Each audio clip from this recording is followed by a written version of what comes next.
అబ్బాస్ ఈ పేరు 1996లో ఒక సంచలనం. యూత్కి ఫ్యాషన్ ఐకాన్, అమ్మాయిలకైతే కలల రాజు. ఎవరిని అడిగినా సరే మీ బాయ్ ఫ్రెండ్ ఎలా ఉండాలి అంటే అబ్బాస్లా ఉండాలనుకునేవారు. ఇక అబ్బాస్ కటింగ్ దాదాపు 5 ఏళ్లు పాపులర్. చెవుల దగ్గర హెయిర్ని తక్కువగా మిలిటరీ కటింగ్ స్టైల్లో చేసుకోవడం అబ్బాస్తోనే పాపులర్ అయింది. అంతలా యూత్ని కట్టిపడేసిన సినిమా ప్రేమదేశం. అంతెందుకు, దేశం మొత్తాన్ని ప్రేమదేశం సినిమా ఒక ఊపు ఊపింది. మన తెలుగు రాష్ట్రాల్లో కూడా ఎమ్మెల్యే ఫ్యామిలీస్ అంతా కలిసి ప్రత్యేకంగా ప్రేమదేశం షో వేయించుకుని ఎంజాయ్ చేశారు. ఇక ప్రేమదేశం సినిమాలో వినీత్ తన అద్భుత నటనతో ఆకట్టుకున్నాడు. ఇక వినీత్ తర్వాత మరో ముగ్గురికి పేరు వచ్చింది. ఒకటి అబ్బాస్, ఆ తర్వాత టబు, ఆ తర్వాత డైరెక్టర్ కదీర్ పేరు మారుమోగిపోయింది. ప్రేమదేశం సినిమాతో అబ్బాస్ను చూసి మరో కొత్త స్టార్ తయారవుతున్నాడని మీడియా కోడై కూసింది. ఎందుకంటే యూత్ అంతలా అబ్బాస్ను ఫాలో అయ్యారు. అతని డ్రెస్లు, లుక్ ఒకటేమిటి, అతను ఎలా కనిపిస్తే అలా యువత పిచ్చెక్కినట్లుగా అనుసరించేవారు. అది కూడా అతని ఇంటర్వ్యూలు, సినిమాలు చూసే అబ్బాస్ను తెగ ఇష్టపడ్డారు. రజనీకాంత్ రేంజ్ లో అతని ఇంటి ముందు ప్రతిరోజు 100 మంది అబ్బాస్ను చూసేందుకు ఎగబడ్డారు. ఇక దర్శక నిర్మాతలైతే అతని ఇంటి ముందు క్యూ కట్టారు. ఎడాపెడా 2 ఏళ్లకు సరిపడా సినిమాలు ఒప్పేసుకున్నాడు. ఇక్కడే ఒక వెలుగు వెలిగిన ధ్రువతార మెల్లిగా వెలుగును కోల్పోయింది.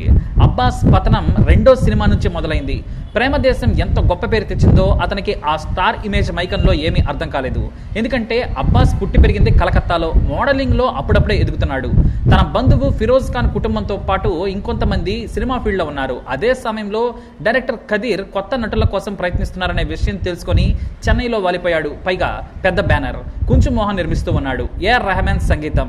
దీంతో తనకు పరిచయం ఉన్న వాళ్ళ ద్వారా ఆడిషన్ కు వెళ్ళాడు. అబ్బాస్ టెస్ట్ చేయక ముందే తన క్యారెక్టర్ కు సరిపోతాడని కదీర్ భావించేశారు. పైగా టెస్ట్ చేసిన తర్వాత వినీత్ టబుతో కలిసి కూడా ఫోటోషూట్ చేసిన ఆయన ఇంతకంటే మంచి నటుడు దొరుకుతాడా అనుకున్నాడు. కాలేజ్ స్టూడెంట్, పైగా రిచ్ క్యారెక్టర్. దీంతో కదీర్ ఏమాత్రం ఆలోచించకుండా అబ్బాస్ ను ఎంచేసుకున్నాడు. ఇక షూటింగ్ దశలోనూ ఏమాత్రం ఖర్చుకు వెనకాడలేదు. ఆ రోజుల్లోనే ఏఆర్ రెహమాన్ కు ₹1 కోటి ఇచ్చి మ్యూజిక్ చేయించారు. అందరికంటే ఆయన రెమ్యూనరేషనే ఎక్కువ. చిన్న సినిమా కావడంతో ఆయన ఒప్పుకోలేదు. కానీ కుంజుమోహన్ రిక్వెస్ట్ చేయడంతో పాటు డబ్బు కూడా ఇస్తామనడంతో రెహమాన్ ప్రేమదేశానికి పనిచేశారు. ఆ పాటలు ఇప్పటికీ క్లాసిక్ గా ఉన్నాయి. సినిమా విడుదలైన 3 రోజుల వరకు పెద్దగా స్పందన లేదు. కానీ 4వ రోజు తుఫాను సృష్టించింది. ఎంతలా అంటే కలెక్షన్ల తుఫాను. మరీ ముఖ్యంగా పెద్ద నగరాలు, పట్టణాల్లో ప్రేమదేశం సినిమాకు టికెట్ నెల రోజుల వరకు దొరకలేదంటే ఆశ్చర్యం కాదు. మరి అంత హిట్ అయిన తర్వాత కూడా రెమ్యూనరేషన్ పెంచే రోజులే అవి. అలాగే అబ్బాస్ కూడా పెంచేశాడు. కానీ అసలు విషయం మర్చిపోయాడు. అదే కథ. తనకు సూట్ అయ్యే పాత్రలో కూడా విఐపి సినిమా ఒప్పుకున్నా కూడా అది అబ్బాస్ కు సూట్ అయ్యే సినిమా కాదు. ఏదో కొద్దిగా కథ బాగానే ఉండడంతో సినిమా పర్వాలేదనిపించింది. ఇక ప్రతి సినిమాలోనూ 2వ హీరోగానే నటించేందుకు ఆయనకు సినిమాలు వచ్చాయి.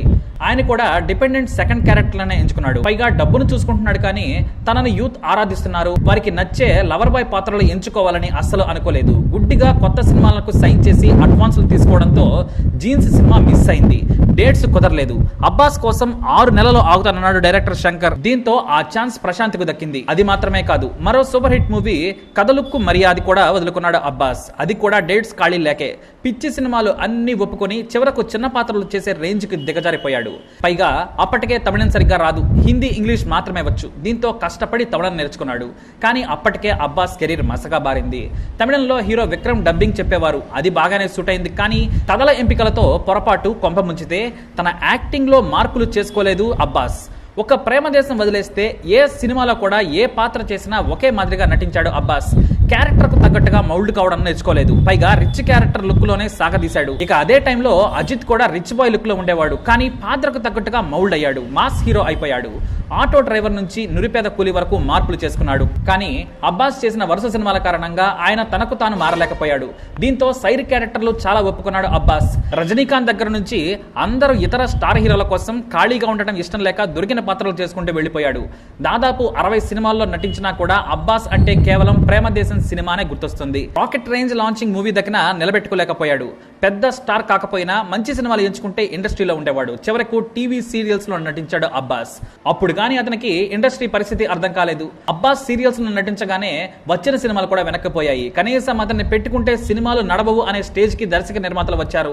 దీంతో పెళ్లి తర్వాత తన రూట్ మార్చాడు అబ్బాస్. హీరోలా బ్రతికాడు. చెన్నైలో చిన్న పాత్రలు చేసుకుంటూ అవమానాలు ఎదుర్కోవడం ఇష్టం లేక న్యూజిలాండ్ వెళ్లిపోయాడు అబ్బాస్. ఇక అబ్బాస్ భార్య పేరు ఎరమ్ అలీ, ఫ్యాషన్ డిజైనర్. పెళ్లి కూతురు డిజైనింగ్ లో ఆమెకు మంచి పేరుంది.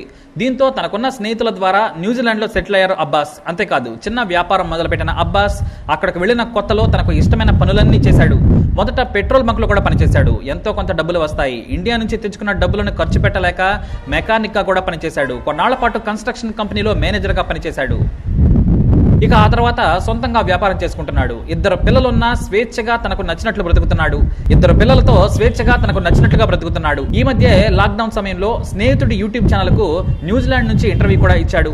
ఇక్కడ తనకు బాగుందని, న్యూజిలాండ్ లో స్వేచ్ఛ ఉంటుంది కానీ నా దేశం చాలా గొప్పదని, కొంతమంది ఒక స్టేజ్ నుంచి మరో స్టేజ్ లో కనిపిస్తే తక్కువగా చూస్తారు, మంచి కారు, ఖరీదైన బట్టలు, పేరు ఉంటేనే గౌరవిస్తారు. నాకు అవమానాలు ఎదురయ్యాయి. అలాంటి సమయంలో నేను న్యూజిలాండ్ వచ్చాను. అక్లాండ్ ఎయిర్పోర్ట్ లో దిగగానే నాకు సరైన నివాస ప్రదేశం ఇదేనని ప్రేమలో పడిపోయాను. ఇక్కడ నేను చిన్న పనులు చేసినా సిగ్గుపడలేదు. మనసుకు హాయిగా ఉంటే చాలు. పేరు, డబ్బు నేను చూడనిది కాదు. నేను మంచి యువకుడిగా ఉన్నప్పుడు దేశాన్ని షేక్ చేసిన సినిమాల్లో నటించాను. కానీ జీవితం ఎప్పుడు ఒకేలా ఉండదు. ఇప్పుడు హాయిగా ఉంటున్నాను. ఆస్ట్రేలియా యూనివర్సిటీ నుంచి పబ్లిక్ స్పీకింగ్ కోర్సులో సర్టిఫికెట్ సాధించాను. ఇలా నచ్చిన పనులు చేస్తున్నాను. కరోనా సమయంలో జాగ్రత్తగా మీ ఇంట్లోనే ఉండండి. తగ్గే వరకు ఓపిక పడితే ఆ తర్వాత జీవితం మనదే అంటూ ఎన్నో మంచి మాటలు చెప్పాడు అబ్బాస్. ఇలా ఒక వెలుగు వెలగడమే కాదు, యువతను తన లుక్స్ తో, స్టైల్ తో పిచ్చోళ్లను చేసిన అబ్బాస్ సినిమా ఇండస్ట్రీలో ఇమడలేకపోయారు. ఎందుకంటే మాస్ లుక్ లో ఉండాలి. మాస్ సినిమాలు చేయకుండా కనిపించడం చాలా కష్టం. కానీ మళ్ళీ వస్తాను, పెద్ద పాత్రలు చేస్తాను, కాకపోతే న్యూజిలాండ్ మీద బోరు కొట్టిన తర్వాత వస్తానంటాడు అబ్బాస్. ఈ లోపు పిల్లల చదువులు పూర్తవుతాయి, మళ్ళీ మీకు వెండితెర మీద కనిపించే ప్రయత్నం చేస్తానని ఖుషీగా చెప్పాడు అబ్బాస్. ఇలా ఒక వెలుగు వెలిగిన స్టార్ అలా కనుమరుగయ్యాడు. మరి అబ్బాస్ గురించి మీ అభిప్రాయాన్ని తప్పకుండా కమెంట్ ద్వారా తెలియజేయండి.